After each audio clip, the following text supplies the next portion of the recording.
Hello, this is LIRIUM'S Order! Finnish technical death metal. My name is Mikael Salo. He's the singer. I'm Juha, I'm the guitarist. I play guitar. I'm Kari, the other singer. Actually, mainly the growl vocals. That's And right. the third singer is not here today.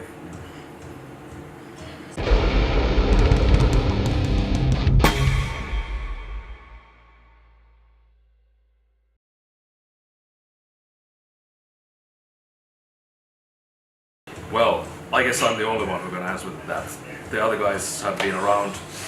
Mikael has been around for I think 1 year now, and Kari has been around for something like 8 years. 8 years. 8 years. Yeah. But actually, the band started like 20 years ago, in '98, '99. It was like high school time, and we were playing mostly black metal, this stuff. The band's name was acclaimed at that time, and actually we changed the name to LIRIUM'S Order in 2001. So I basically count the black metal years also to the band. So that's what happens when the time passes. It's like 20 years already. So we started in Kuopio, a couple of guys from high school, and we made a couple of demo tapes, and now we are releasing our 4th album.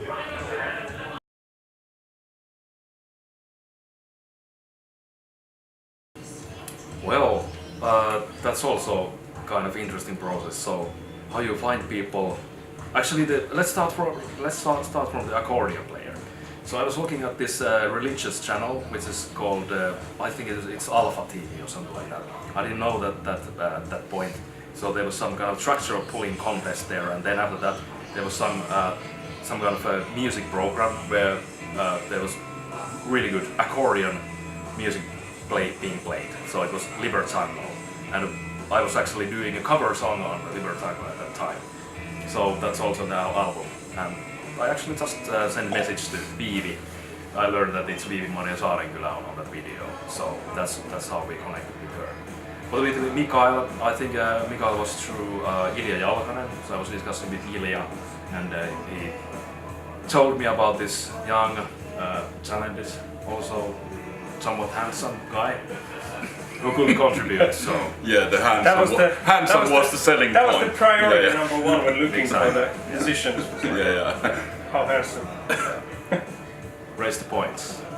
And I just sent a message to Mikael, and he was pretty much in from the second he listened to the demo, I guess. Oh yeah, and it's funny because it's not my genre at all. Like, traditionally, I've been really into the heavy metal and the melodic metal and the power metal styles, and that's kind of my thing with my own bands.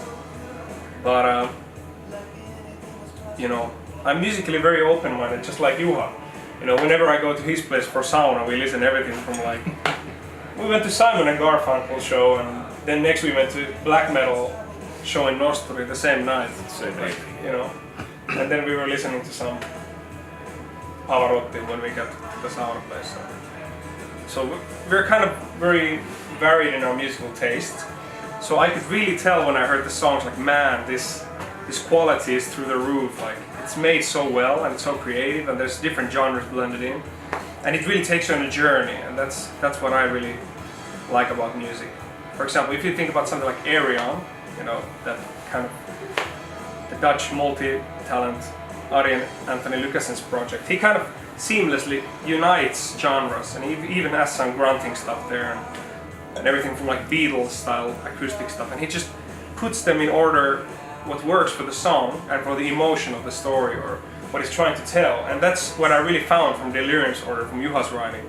It's like that it goes through hills and valleys, and there's all kinds of surprises and stuff. It's not dull and boring. That's why I got so excited. Are you saying that like let's do it? Arjen Lucasen of Finland? Oh yeah, Arjen Lucasen of death metal. I was more looking at the Mozart of death metal. Oh yeah. Anyway, that's right.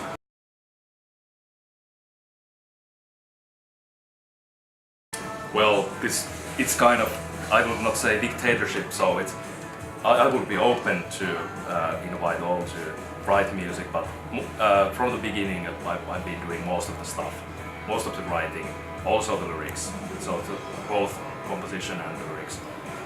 If you think about bands like Queen, where everybody contributes, they just go to the studio and Freddie Mercury started to play piano, and then Brian May came in with the guitar and so on. So we don't do that much of jamming. It's mostly like I'm experimenting different stuff with guitar at home. So it starts with guitar, so with guitar riff, and then when I find some good riffs, I will just store it in my backlog, on my hard drive, and then when I see that okay, these two riffs could be joined together, then I try them together with different variations, tempos, experimenting how to integrate them together, and then in the end you will have a track.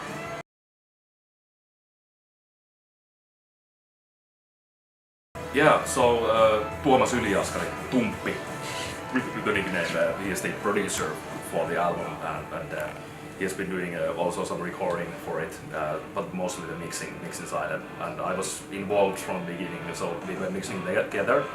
So I think this is the first album that really sounds the way that I've been always wanting the band to sound. I don't know about the other guys, but at least I'm pretty satisfied with the result.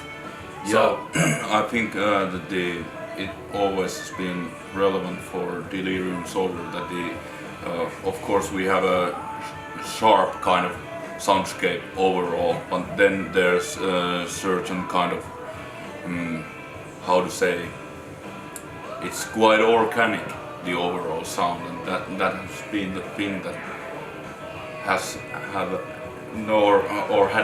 had been praised.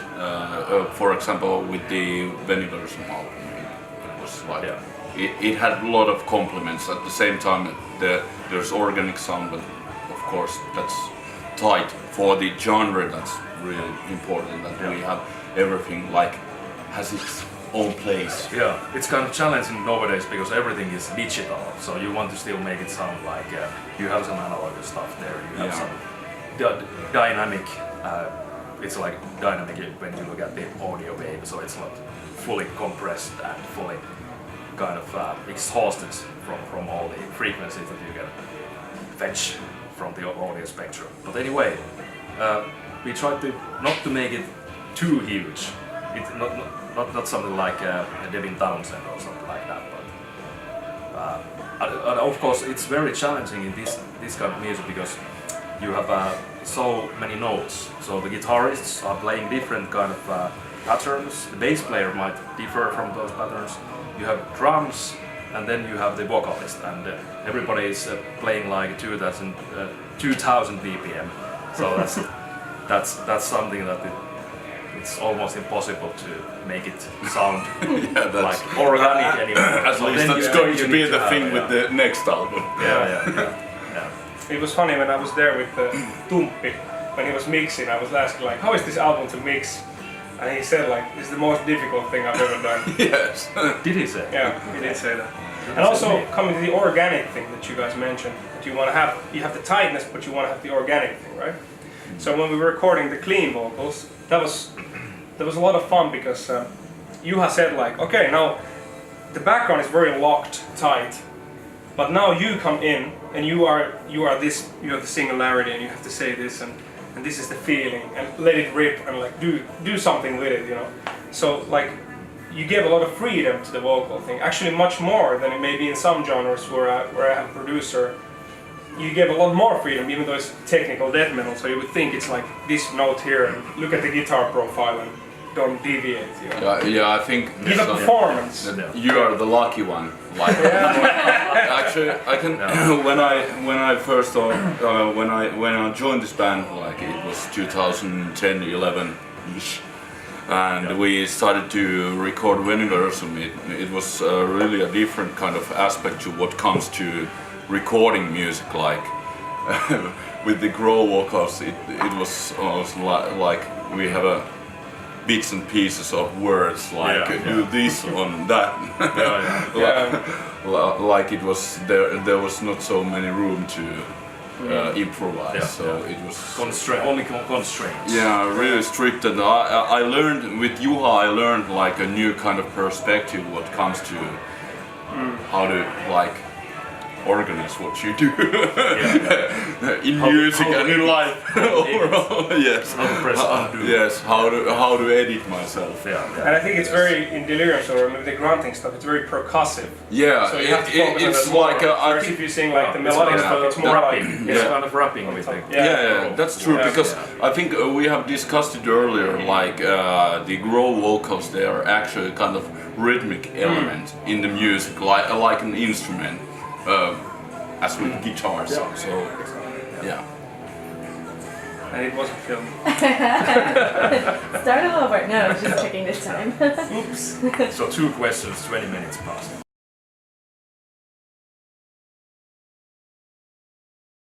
Okay, so maybe I can take that one. So the Singularity, the concept. So I've been reading the sci-fi. Before you continue, I can take 1 beer. Really? Okay. Thanks for stealing my See my you. answer. See you soon, Kari. Okay, and then other people leave the room. But anyway, Singularity. So I've been reading sci-fi since I was a small kid. So I've been fascinated about space, cosmology, physics, both the kind of scale of small and scale of absolutely really large. So the whole universe and multiverse and so on. So I think that now I wanted to create this album that elaborates the concept from the artificial intelligence standpoint, because human race is facing lots of difficulties at this point. So we are kind of technology is accelerating, developing an accelerating rate, and we just can't keep up with our kind of humanly bodies there. So there will be some kind of artificial intelligent beings later on, and what happens is that they will have much more better chances to survive and thrive and expand in the universe. So this album basically starts from this very moment and continues to the very end of the universe. So it's about the story of the monolith, the key to reflection, how this being basically is being born on Earth and then traversing through the universe and struggling also with some philosophical dilemmas there during the way. Yeah, and I really like the point in it that it's because from humanity's point of view, you could kind of see the AI, the Singularity, as kind of an antagonist, right? But that Singularity is the protagonist of the story. Yeah. And that's what I really like. It's a really nice twist on that story. It's not like man versus machine, but it's about the consciousness of the Singularity. Exactly. And also, it's interesting that the monolith, the being, basically faces some similar problems that actually human race and the people are facing in their lives. Still trying to find the meaning. Remembering existence. The meaning. I was listening to the End of Time, the last track on the album, with my friend who is actually religious. So she told me that this is actually pretty religious music. That I didn't know that you are so religious. So I was a bit puzzled, but anyway. So that's a bit about the concept.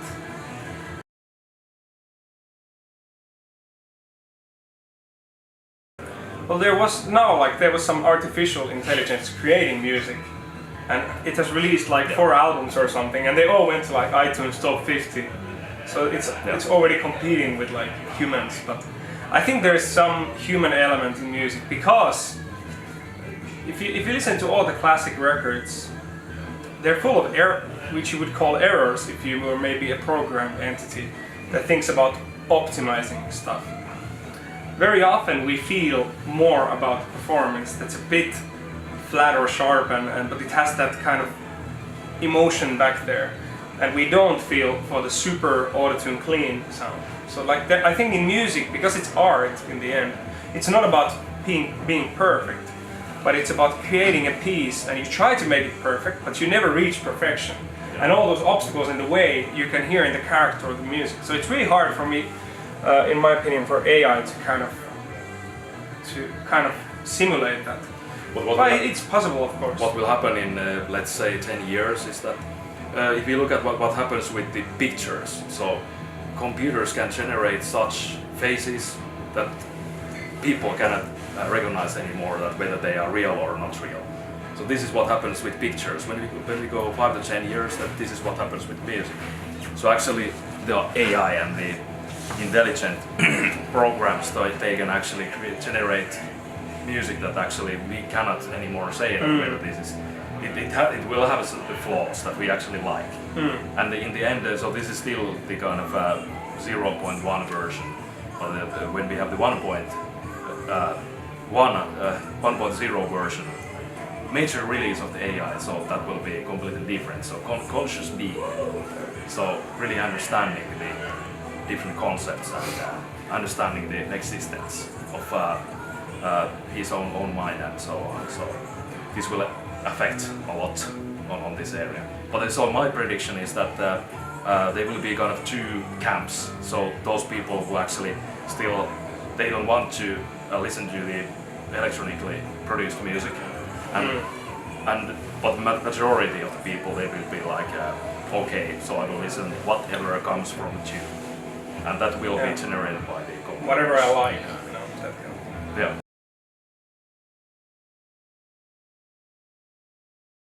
Is that gin tonic, by the way? Yeah, actually, this is like the, how to say, we are locally very proud from this Napua gin. Because you are living in Seinäjoki. Yes, actually this is from South Ostrobothnia kind of drinks. The distillery is. Cheers. Wow. Yes. Can you show it to the camera, to the DLO fans around the Finnish Napua gin? Yeah. The LIRIUM'S Order is really Like a soft bitterness in it, like the I think the what was Can you give a review? Yes, the Kura distillery. It actually had like I think it was 2 years ago. They had like the reward for the best gin in the whole world. That's true. So it was the original ingredient of this. It's good. So Juha, what is your opinion on the Napua gin and tonic? I need to get one. Yes. Ask me again in 15 minutes. Actually, I have a funny story about the Napua gin drink. I'm sorry if this, like, this is really going to the sidetrack now. But I can say that in a local bar in Seinäjoki, I asked for this drink, and the bartender, I think. He had, she quite a young woman. I think that she wasn't the regular staff in the bar. That she said to me that she can do this because she didn't have the. Hänellä ei ollut vitun oksia, niitä vitun oksia. I think she meant the rosemary, and we had this kind of funny thing going on after that. And we don't have those fucking branches. Because the fucking branch is actually a very important component of a perfect gin and tonic. Yeah, that's true. It kind of balances the overall. But yeah, let's go back to it. So you can have a new segment in Tuonela called LIRIUM'S Order Reviews Gin.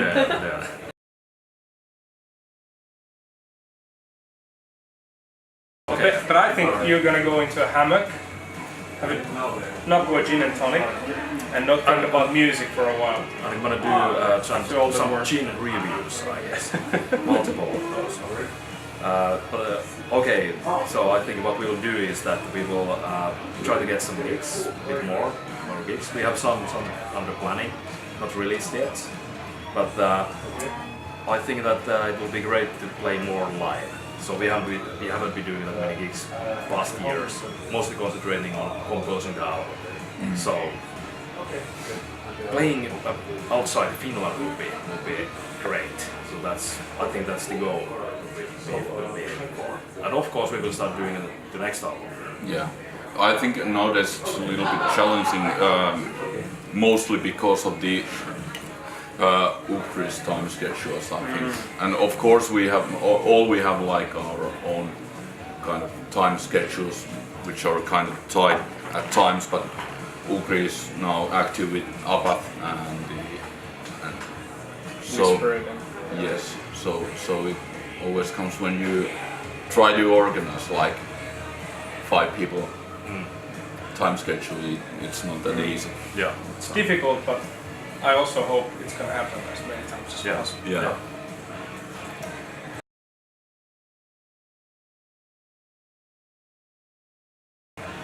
Okay, the new album, it's coming out soon, so I hope that you will get a copy of that one way or another. So and you will enjoy it. So and let's see on stage, also on the tour. Any other words, Check it guys? out. Enjoy the Singularity. Yes, the album's gonna be great. Bye. Cheers.